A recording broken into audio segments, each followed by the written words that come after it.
on a quelques 6 heures, comme vient de le dire François, de consacrer à cette importante convention nationale. Alors, je ne renouvelle pas les vœux d'accueil, on est très heureux d'accueillir le mouvement dans sa diversité, dans sa diversité à la fois de sensibilité, diversité de génération. C'est ce qui caractérise notre mouvement, et cette convention est l'un des moments les plus cruciaux, et je pèse mes mots, les plus cruciaux depuis la création de notre mouvement progressiste, c'est-à-dire depuis 2009.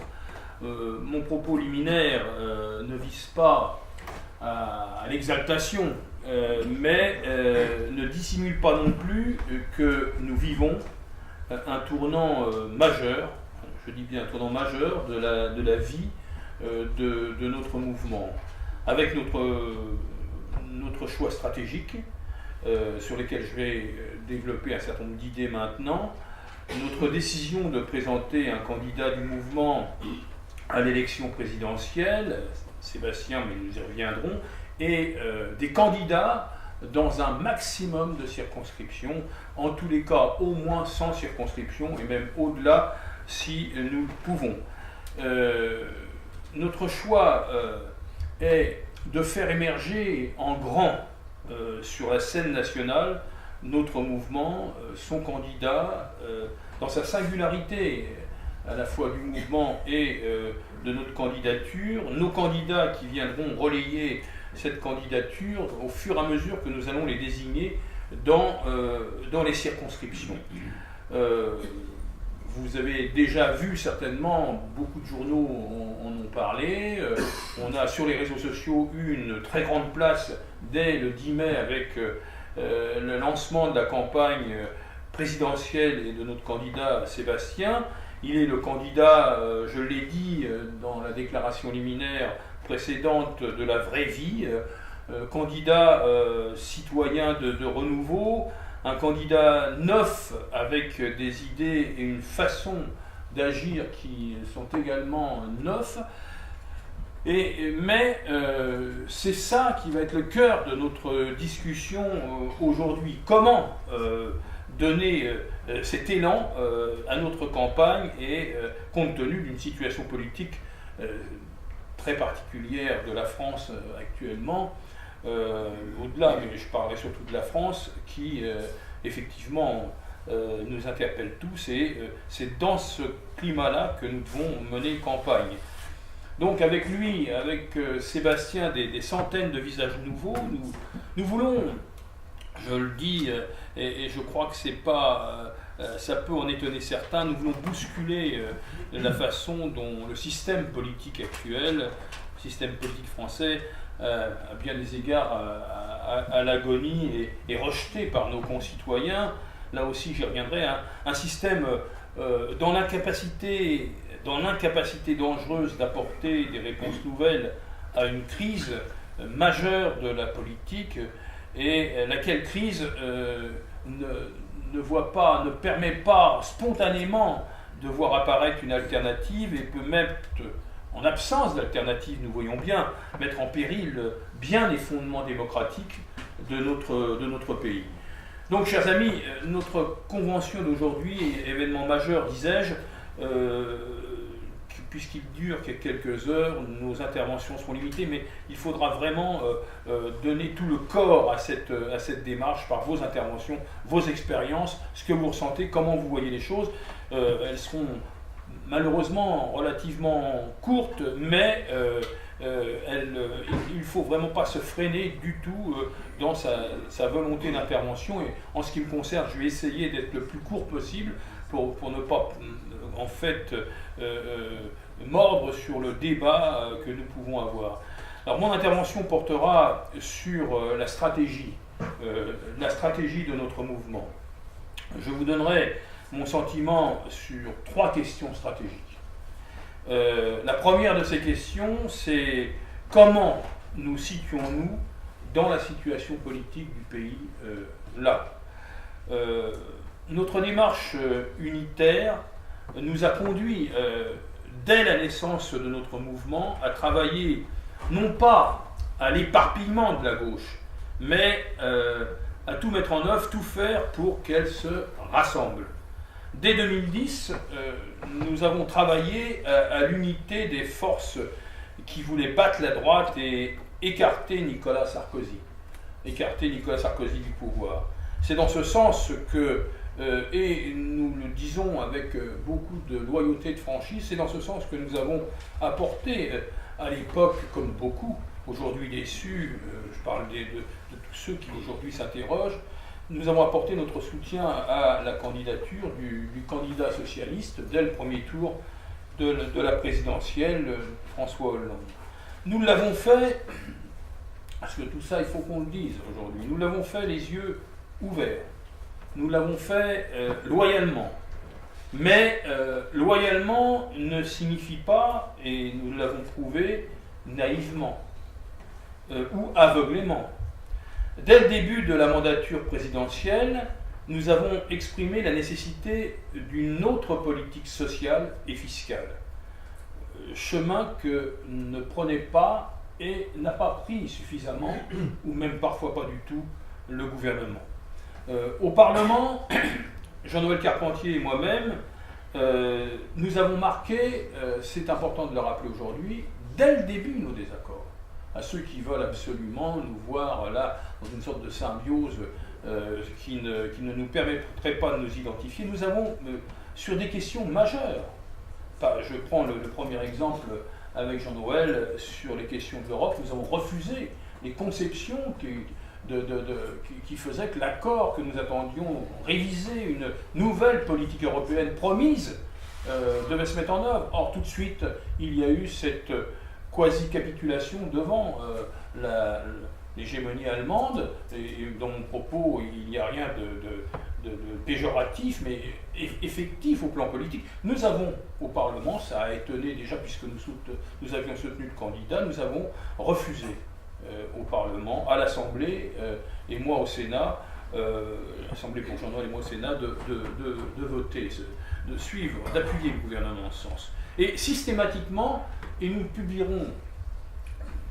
à titre pour le mouvement, dont ça nous permet aussi de nous exprimer dans quelques télévisions, radios, qui ne manquent pas de nous interroger ces temps-ci, qui vont nous interroger, qui vont beaucoup interroger Sébastien. Nous rappellerons que toute une série de votes, y compris les votes majeurs du budget de la France, le budget de la sécurité sociale, sont des votes majeurs. Nous n'avons pas apporté notre vote à ces budgets, même parfois nous avons voté contre. Nous ne le faisions pas dans le cadre d'une opposition un peu facile, systématique, tranquillisante. Nous l'avons fait parce que nous sentions qu'il fallait qu'il y ait un souffle social plus grand, parce que la déception pouvait grandir dans le pays. Et je crois que nous ne nous sommes pas trompés en adoptant cette attitude. À l'époque, il n'était pas question de telle ou telle sensibilité de frondeur ou autre dans la majorité, mais nous voulions à tout prix notre autonomie dans cette affaire et pouvoir exprimer nos positions. Nous avons multiplié les propositions au président de la République et au gouvernement, et les bonnes relations incontestables qu'on a pu avoir avec le président ne nous ont pas empêchés de dire notre désaccord avec lui, et même de lui dire droit dans les yeux notre désaccord avec lui, parce que nous voulions, souvenez-vous, qu'un certain nombre de nos interventions portaient sur la nécessité de donner, je me souviens de l'expression, un souffle social nouveau, fort dans le pays, qui ne venait pas. Et ça, c'est une question qui nous a beaucoup préoccupés. Mais nous n'avons pas obtenu ce que nous souhaitons. Alors, je ne serai pas dans une analyse visant à systématiser les ruptures. Il y a incontestablement eu progressivement une inclinaison dite social-libérale, enfin tout ça ce sont des mots, mais quand même une inclinaison visant à intégrer une politique qui n'était pas celle que les Français avaient mis dans leur bulletin de vote en 2012. Nous avons fait des propositions. Par exemple, lorsque le pacte de responsabilité a été décidé, un pacte de responsabilité que nous n'acceptions pas dans le principe, sans qu'il y ait au moins un contrôle des fonds publics qui étaient donnés au patronat pour soi-disant créer des emplois. Au bout du compte, on avait raison, on voit bien, ça n'a pas créé les emplois qu'on pouvait attendre. Et au moment du pacte de responsabilité, nous avons fait des propositions concrètes visant à ce que nous puissions remettre en place un système de contrôle des fonds publics, non pas punitif, mais un contrôle des fonds publics qui permette de regarder ce qu'on faisait avec l'argent des Français pour l'emploi.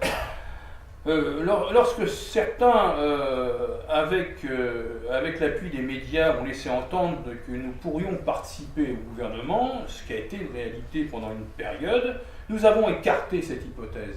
Nous avons écarté cette hypothèse sur la base d'une politique qui, à notre avis, portait un trop grave déficit social. Hein, c'est vrai qu'il y a eu des campagnes de presse disant qu'il fallait que c'était imminent que nous soyons représentés dans le gouvernement de la France. Nous ne pouvions pas accepter d'aller dans un gouvernement pour mener une politique qui ne soit pas celle, au moins en partie, que nous pouvions apporter avec notre souffle social.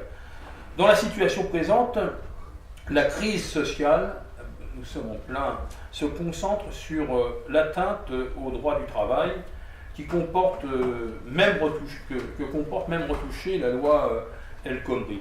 Je ne vais pas longtemps développer, mais vous dire notre position de principe, et sachant que notre convention d'aujourd'hui ne porte pas essentiellement sur cette question, sinon on pourrait y consacrer des heures.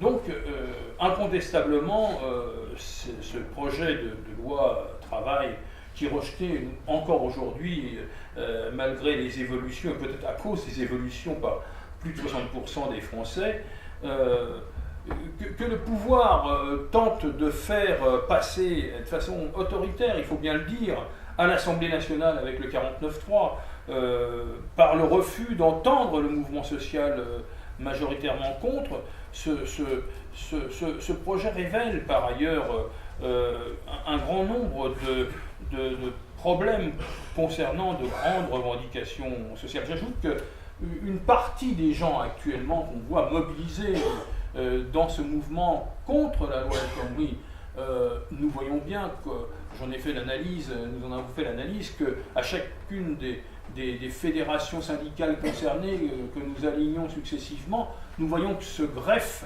ou parfois même dominent d'autres problèmes qui sont ceux qui se sont accumulés sur un certain nombre de problèmes auxquels ils sont confrontés socialement dans leur lieu de travail, dans leurs revendications. Notre mouvement a d'emblée et sans ambiguïté, avec équilibre, dès le 21 février 2016, porté une critique sans réserve à l'atteinte que représentait ce projet, avec une demande de retrait de ce texte tel qu'il était, et proposer de travailler, parce que nous ne sommes pas partisans du tout aucun, travailler à une autre réforme améliorant le Code du travail. Mais cette fois par le dialogue social, totalement oublié par le pouvoir. Je ne refais pas l'histoire, tout le monde en parle depuis des semaines maintenant. Il n'y a pas eu de dialogue social avant que ce projet soit porté devant l'opinion. Aujourd'hui, je dis ici que je vois bien tout ce qui se discute autour de l'article 2 du projet, c'est-à-dire l'inversion de la hiérarchie des normes qui pose un problème majeur. Je dis, et je le dirai certainement au-delà de cette enceinte, lundi soir à la télévision, ITélé, je suis invité. Si les choses n'ont pas évolué d'ici là, je dirais le président de la République doit prendre l'initiative, sans délai, d'arrêter le processus parlementaire. Il faut arrêter le processus parlementaire et ouvrir une négociation sociale aujourd'hui qui permette effectivement d'avancer et de ne pas rester dans une situation gravissime qui porte tous les dangers, à mon avis. Donc ce n'est ni une escalade qui peut conduire à une grave déstabilisation sociale, ni dans la surenchère martiale du Premier ministre que notre pays peut retrouver la confiance. Il faut être extrêmement clair là-dessus. Donc, vous voyez bien, aucun jusqu'au-boutisme, parce que le jusqu'au-boutisme, c'est pareil, ça conduit à des situations extrêmement difficiles, mais peut-être que plus que jamais doit porter... Et le jusqu'au-boutisme n'a jamais dans l'histoire débouché sur le progrès social et humain, hein, d'où qu'il vienne. Donc il faut trouver la notion, le compromis qui n'est pas un reniement, il faut trouver une sortie et qui prenne en compte la situation sociale et le mouvement social. Je ne vais pas développer davantage, c'est déjà une trop grande part compte tenu du temps que nous avons aujourd'hui sur ces questions, mais je voulais d'emblée rappeler cette position. La deuxième question stratégique, il y a trois.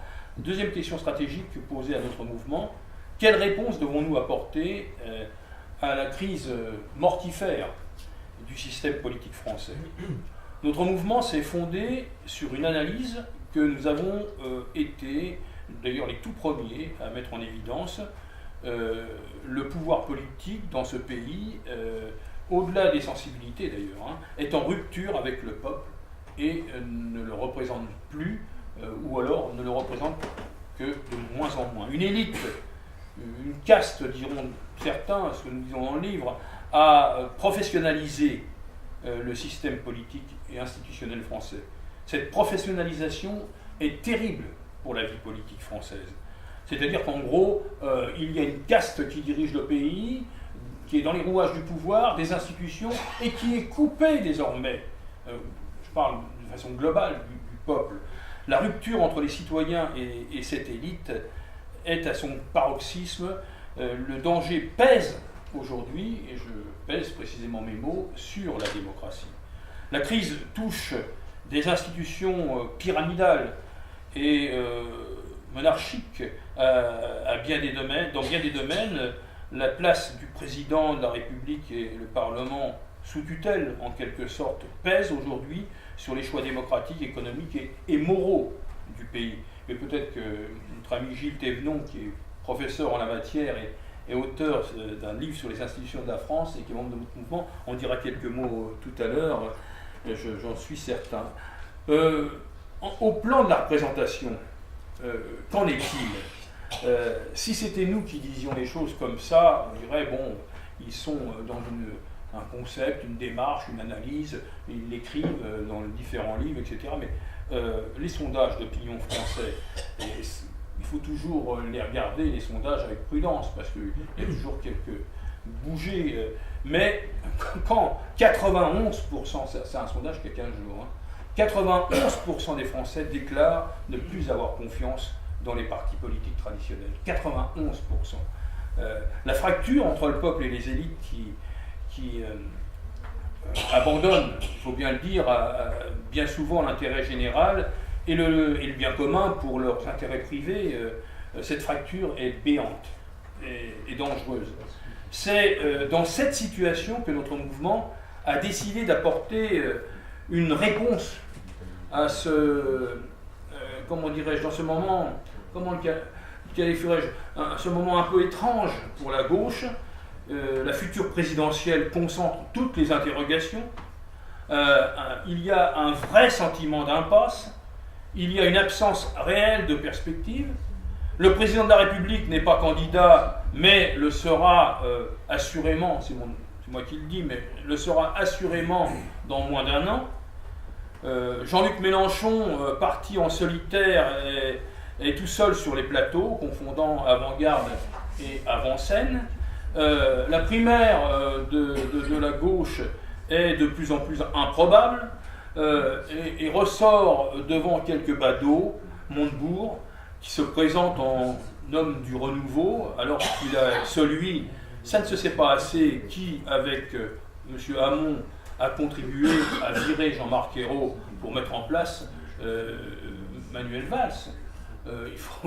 Il y a des choses, il ne faut pas les oublier, parce que les jeunes nouveaux qui naissent comme ça, qui apparaissent, je vais apporter du neuf à la France, ouais, ils ont été dans les pires combines politiciennes qui ont conduit à la situation et au pouvoir des gens qui aujourd'hui sont présentés par eux, peut-être pas à tort toujours, comme à écarter du pouvoir. Alors, comme le dit notre vidéo, on risquerait, c'est un titre d'un grand journal il y a quelques semaines, de prendre les mêmes et recommencer. Eh bien non. Les gens en ont ras-le-bol de ce pitoyable spectacle politicien, mais ne croyez pas que les gens en ont assez de la politique. Ils s'intéressent à la politique. Je veux citer là encore un sondage, mais qui a quelques jours, je l'ai dit dans une intervention il y a 2 jours, c'est un sondage qui a effectivement, qui est très récent, il est du début de la semaine, du journal, il est du 23 mai, du journal La Croix. C'est pas le dernier des journaux bolcheviques. Le journal La Croix, ce sondage n'a pas été commandé par le MDP. Il dit quoi ce sondage? Il dit 60% des Français disent s'intéresser à la politique. Donc, ils s'intéressent à la politique. Ce sondage dit encore 30% des Français pourraient adhérer à des mouvements nouveaux en dehors des partis actuels. Dernier chiffre, sinon je vous accablerai, 39% font plus confiance aux nouvelles générations pour changer la politique en France. Eh bien, notre mouvement, allait-il rester replié sur ces quelques 1000, 2000 personnes qui le soutiennent, ou allait-il occuper l'espace politique qui est là?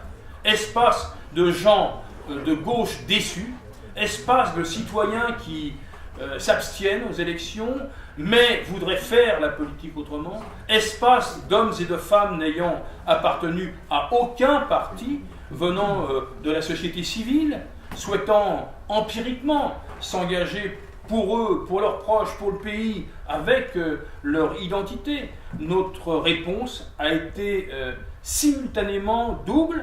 1, de proposer l'un des nôtres à la présidence de la République, et 2, de proposer que dans des nombreuses circonscriptions, nous les fixons à une centaine, nous voudrions aller au-delà, il y ait des candidates et des candidats porteurs de ces messages nouveaux. Et on y reviendra cet après-midi, Jean-Noël, Laurent, y reviendront à propos des candidatures que nous voulons aux législatives. Troisième point, et je ne vais pas être beaucoup plus long, troisième question stratégique. Notre démarche est complètement conforme à notre stratégie unitaire. Il ne s'agit pas, parce que bon, on pourrait s'interroger, est-ce qu'on ne contribue pas à un émiettement, à un éparpillement? Non, non, il ne s'agit pas pour notre candidature, nos candidatures, de candidatures qui se rajoutent à celles de la gauche. Surtout que toutes celles, y compris les candidatures dites citoyennes qu'on a actuellement, primaires ou pas, toutes ces candidatures-là s'inscrivent, ont déjà tous été ou ministres, ou dans les appareils politiques, ou dans les grandes administrations. Il n'y en a pas un, ou dans les médias, il n'y en a pas un qui est le candidat de la vraie vie comme le nôtre. Donc, il y a cet espace que nous voulons occuper. La gauche aujourd'hui, dans l'état actuel, est dans un état de parcellisation que n'a pas contribué à créer le mouvement des progressistes. Au contraire, il a toujours été unitaire pour deux. Alors que son partenaire, le Parti socialiste, partenaire dominant, c'est un euphémisme, a non seulement tout fait pour l'empêcher d'émerger, on rapportait encore des choses ce matin, de discussions dans le Loiret, tout fait pour empêcher donc notre mouvement d'émerger, mais a contribué non seulement à empêcher notre présence, mais à nous éliminer des régions, alors que nous étions porteurs d'union, à quelques exceptions près, qui confirment la règle. Les difficultés aujourd'hui, pour le Parti socialiste, sont telles, je le dis, et je ne parlerai pas beaucoup du Parti socialiste, je ne suis pas là pour ça, ni d'autres partis d'ailleurs, je suis là pour parler du mouvement du progressisme. Le Parti socialiste aujourd'hui est dans une telle situation qu'il doit dissimuler son étiquette. Il a inventé une nouvelle colonne vertébrale avec ce qu'il appelle la belle alliance populaire. La belle alliance populaire, en fait, il le dit, Cambadélis nous l'avait dit en tête à tête, c'est un nouveau parti socialiste avec quelques satellites autour. Nous ne voulons pas être satellites du Parti socialiste. Nous sommes prêts à des alliances, mais nous voulons une construction en bas avec les vrais gens, avec les gens qui ne sont plus dans la magouille. Ça suffit.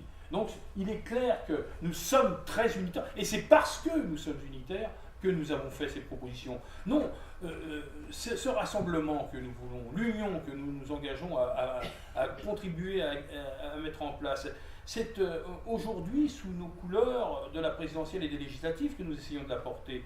Le moment venu, parce qu'on me dit, mais attention, vous vous rendez compte si demain matin on est au bord de l'effondrement, de l'arrivée des fascistes au pouvoir, regardez l'Autriche.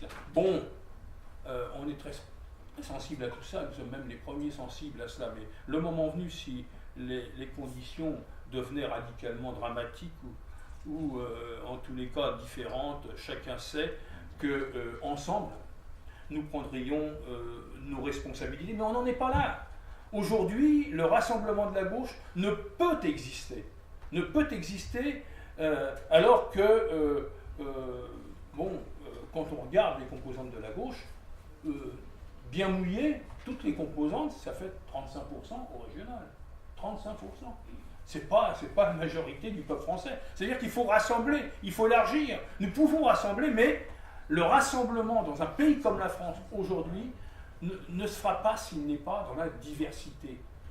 Il y a des tas de gens comme nous, qui sommes de gauche ou progressistes, ou en tous les cas qui regardent les choses avec beaucoup de loyauté, qui disent mais bon, on veut être entendu, mais moi j'ai pas envie de revoter pour tel candidat socialiste. Je n'ai pas envie de... Et donc ils sont poussés à l'action. Je ne sais pas ce que je vais faire.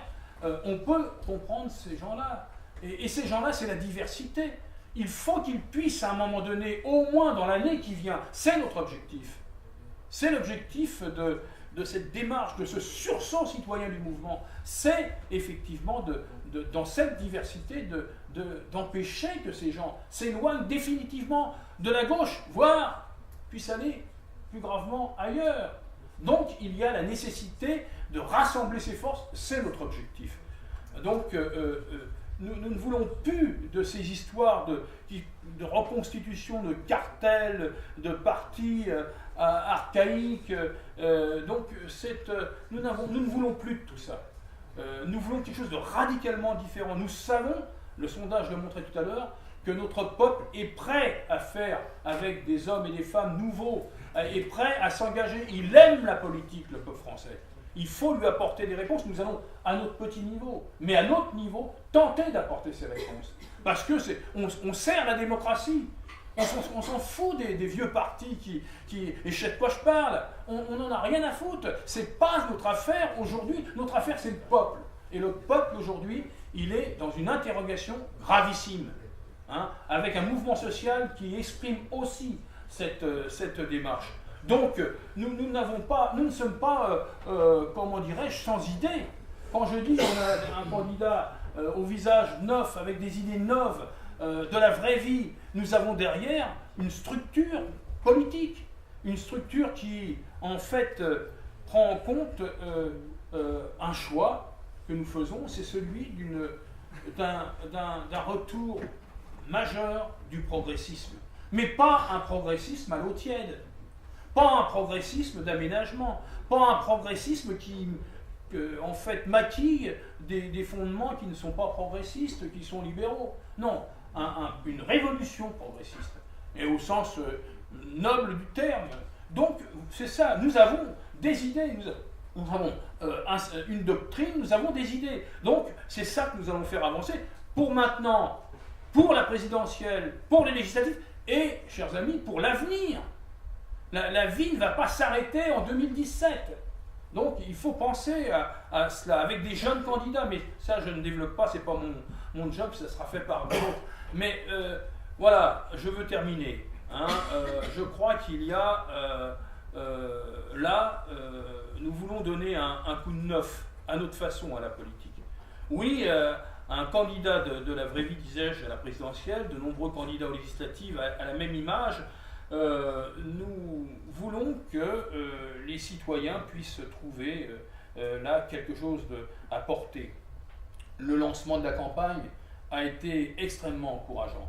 On a été, depuis le 10 mai, bien au-delà dans les médias de ce que nous attendions. dans la presse écrite, sur les réseaux sociaux, mais vous en parlerez.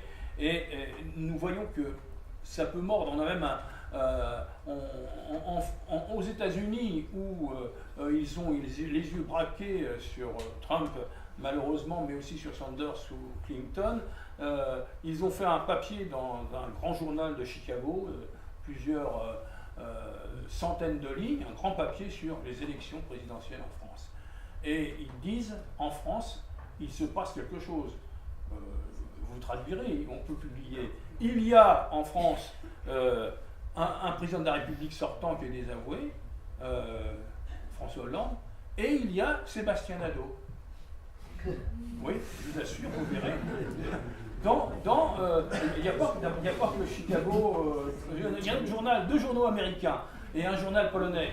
Franchement, on va se plaindre en 10 jours. Donc il y a de la place pour effectivement porter une candidature tout à fait originale. Et je termine en disant que cette présidentielle doit prendre le contre-pied du système politique en place. La surprise de cette présidentielle peut venir effectivement d'ailleurs que de la vieille élite politique. Il peut y avoir une surprise. Les Français l'attendent. Je ne sais pas si nous serons au rendez-vous, mais toutes les conditions sont réunies pour que nous y soyons. Voilà, merci.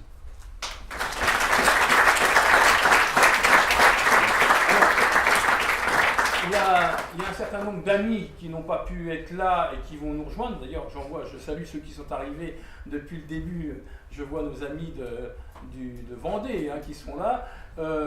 Il y a aussi une personne qui nous a effectivement demandé d'excuser. Nous avons eu une adhésion très importante à notre mouvement, pour nous. C'est Madame Hélène Mandroux, qui est l'ancienne maire de Montpellier, qui a adhéré au mouvement et qui est retenue aujourd'hui à Montpellier parce qu'elle vient de sortir un livre et dans la ville, c'est... Alors on nous a fait un petit message. Hervé, tu veux viens à ma place. Et puis après, je passe la parole à Sébastien.